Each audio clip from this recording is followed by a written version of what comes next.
By this stage, it should be a fairly obvious fact that I'm a huge fan of the Like a Dragon series, having played through almost every single one of the games in the series in some form, besides the ones that I am quite literally not able to read. Much like every other avid Like a Dragon enjoyer, the three-letter combo of RGG feels much like a seal of approval from the gods themselves on what an objectively good game looks like. I mean, okay, let's take away my bias here for a second and look at this number right here, 8. There aren't many games out there that warrant an 8th title in the series, so if nothing else, that alone speaks for this studio's ongoing success. So could you imagine how far my jaw dropped when a game that I used to play as a young child and absolutely enjoyed the shit out of was actually produced by the exact same studio? And not only that, but their first game as a newly formed studio. I basically couldn't believe it when I saw a comment suggesting that I play this game and I instantly recognized it. I was just baffled. You know what? Let's stop beating around the bush and jump straight into the meat and potatoes of this video here. Without further ado, I present to you Binary Domain. First off, I want it to be known just how unfortunate my experiences have been with this game. Specifically the fact that I have gotten close to the end of the game roughly 3 times now, and had to start over. You see, small, innocent little me didn't have the best PC back in the day, and that cursed beast of a machine fueled by the rage and pain of whatever hateful being made it, didn't exactly have the happiest hard drive. I got near the end of the game, turned it off to have some dinner, and when I booted it back up the next day... shit. As much fun as I had in this first playthrough, it was heavily discouraging, and by the time that I got a new hard drive, I had lost all interest in playing it. A sad and unfortunate small violin moment. Oh, but wait, it doesn't end there, because a few years later, I spotted this game back in my inventory again, and thought it would be a fantastic idea to start it up and start a second playthrough. And a great idea it was. I relived the joy I experienced on my first playthrough, got right up to the last boss, put the game down for the rest of the day, and very anticlimactically, got very distracted playing Minecraft with the boys, and forgot about it. But now that I'm looking back at the save file, I don't think I even saved before the boss. So, in order to make this video, it's time to start the third playthrough. Oh, just writing the words third playthrough hurts, man. But then again, anything for you, my love. Now let's actually talk a bit about the game, and what better place to start than the feature that sets it apart from its entire competition, voice commands. Now, I'm not gonna lie, on paper, this sounds like an awesome feature, but back in 2012, this idea probably should have never left said paper. Right. I got it. What the hell? This ain't no time to screw around. Hell, even today I feel that this feature would struggle to be written down in board meetings, let alone anybody stand up and actually speak of the idea itself. The feature was clearly an attempt to make the player feel more immersed, which would have worked had the game understood anything I said. Not only was the whole recognition part of speech recognition a bit iffy, but some of the phrases and dialogue options either just didn't seem to fit the context of the conversation, or are just simply difficult to say clearly when you live in a house with other people. Like, just imagine trying to explain to your parents while you keep talking to yourself in a dimly lit room. It gets a bit awkward, but I'll be honest, that one's probably just me. Actually, speaking of talking to yourself, I was considering streaming this, but thank God I didn't, because talking to people and chatting would have made this game borderline unplayable. Even just recording myself talking about some of the features in this game led to characters responding as if I had just spoken to them through 17 layers of Google Translate while I wasn't even talking to them. The rolling is annoying. No, don't worry, Bo. Don't worry.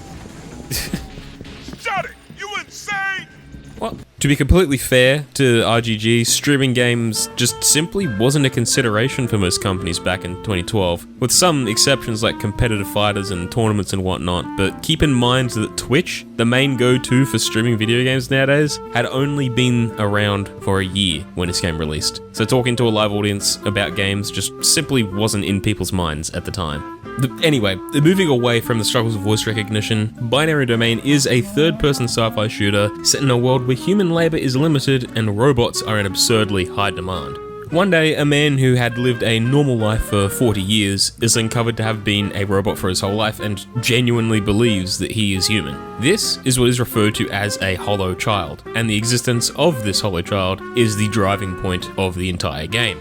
An internationally recognized law within this world has made their existence highly illegal.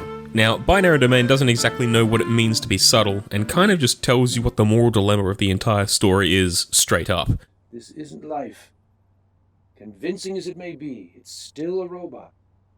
If it's indistinguishable from humans, Where does the machine end and life begin?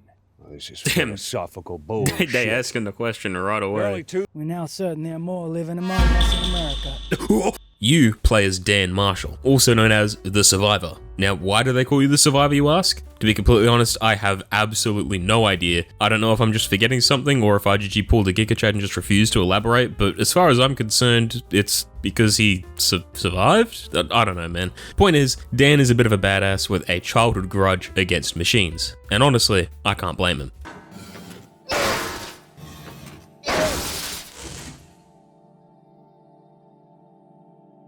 And this beautiful man right here is Roy Botang, otherwise known as Big Bo. He's pretty chill and has some actually decent jokes in his dialogue. Where's all my dancing geisha girls? You ain't seen what I'm wearing under this wetsuit.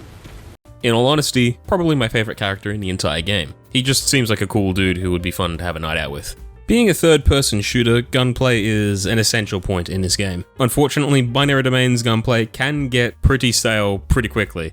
Alongside a signature weapon for you to use, there are 2 secondary pistols, one of which is automatic, your basic lineup of shotgun, sniper, rifle, LMG, and rocket launcher to pick up from the battlefield, some grenades, a shield, and your signature primary weapon, which I mentioned before, which really is just an upgradable assault rifle with a Toho-styled super bomb to save your sorry ass from a sticky situation. One very interesting mechanic that does make itself prominent is the dynamically destructible enemies. If you manage to blast these scrap heads in the head enough times and turn it into scrap, they kinda just start shooting each other, which is a pretty cool way to flank a group of enemies or just add an extra bullet sponge to your side. You can also shoot other areas of their body to apply different effects, such as their legs in order to make them crawl, or their arms to make them drop their weapon, which is a pretty cool way to get some ammo for your alternative weapon in the middle of a fight. These features really do separate Binary Domain from the rest of the competition, at least in terms of intrigue and innovation in the third-person shooter genre, adding a lot of interesting gimmicks for the player to mess around with. But everything that I've gone through, there's something missing from this video. Something that I've been waiting to talk about with this game. Do you remember a few minutes ago when I said that the 3-letter acronym RGG felt like a seal of approval? Well yeah, this game was definitely made by RGG. Old school Yakuza.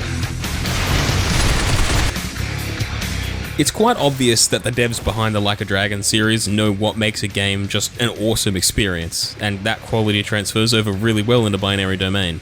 Some of the exact details and intricacies of the storyline that could have been nitpicked and broken apart just kind of melt away in comparison to the fact that you're fighting a massive fucking robot spider in the middle of a city. RGG just knows what's cool. How to make a player feel a certain way about characters, how to make things memorable enough to warrant some deranged person on the internet play through the game twice without finishing it and still start a third playthrough.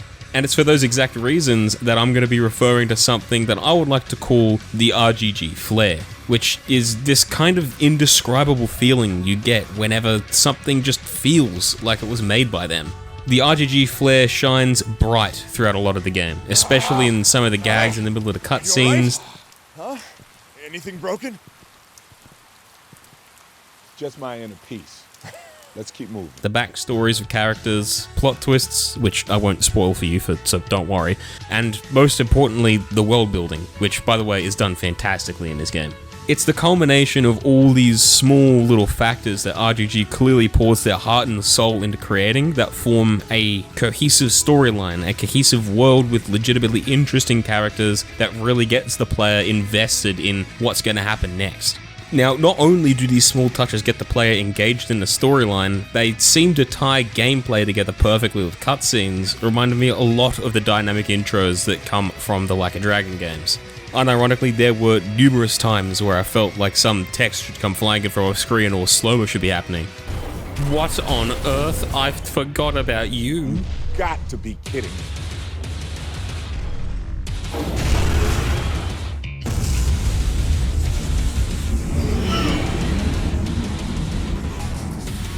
There were just moments in the game that simply felt right.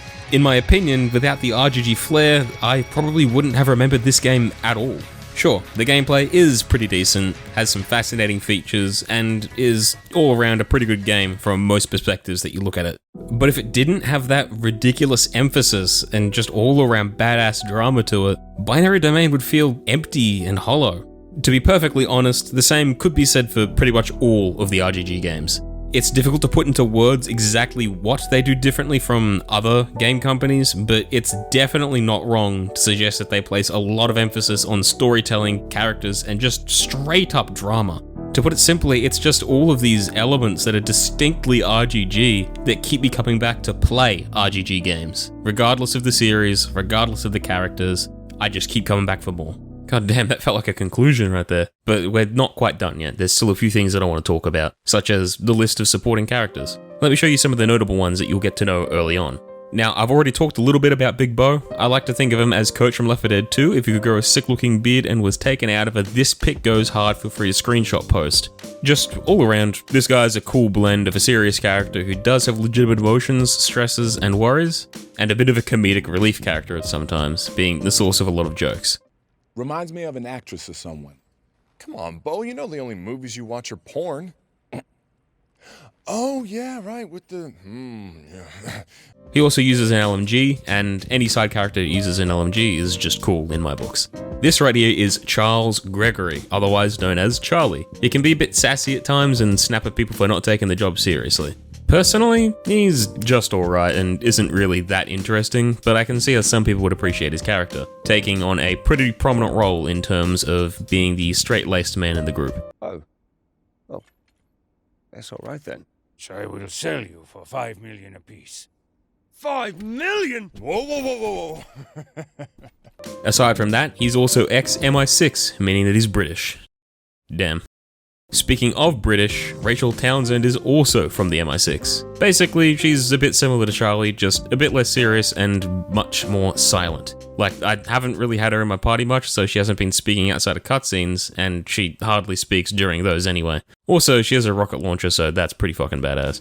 Next up, Kane. Quite literally, this guy isn't a guy, he's just a robot. Yep, that's about it for his character, aside from the fact that he's French. And by the way, the person that he shows up with dies so incredibly fast that I genuinely forgot he was in the game, despite it being my third playthrough. Do not just stand there, mes amis. Hurry, get in! Who the hell are you? Kane! Oui, monsieur. You let a scraphead drive?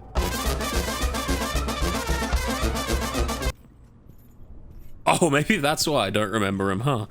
And finally, Fei Li. She is incredibly calm, paced, and well-trained, being the only member of the party to wield a sniper rifle. Overall, the dynamics between these characters are written really well, and can even affect gameplay at times through the trust system. Basically, choosing the right dialogue option. You're a bit of a player. Vacation, chicks, tropics. Definitely. Yeah, I knew it. Same as it ever was. Or performing acts of utmost mechanical annihilation. What the hell?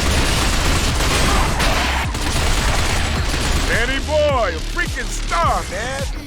Can increase the likelihood that squad members will actually listen to you in combat, and even affects how the story can progress. So just make sure that you choose the right dialogue options.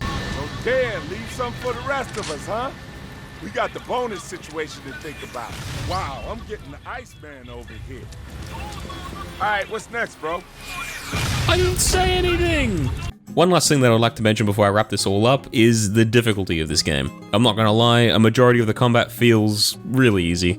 I hardly ever run into trouble when fighting the run-of-the-mill standard enemies, but occasionally it feels like there are abrupt spikes in difficulty. Like as an example, take this part right here, where you're completely swarmed with robots that constantly shoot at you, and this weird artillery thing lobs rockets at you non-stop. Now, the actual damage itself isn't really a problem, and if I'm being completely honest, with how quickly you heal just by taking cover and no need for any healing items, the damage isn't really punishing enough for this to be the hardest difficulty available to you, at least from the get-go. No. The actual problem with the difficulty spike is the goddamn knockbacks from missiles and explosions. I mean, these things hardly do any actual damage, but good God, you would think that Dan has a life alert with how slow he gets up from these things. It's honestly just so incredibly painful to be hit by one of them and be stuck on the ground for 5 seconds while all of the robots nearby take pot shots at you. Like, please, just move, man. Okay, I don't really think I have anything else to bring up now, so now we can get to that conclusion.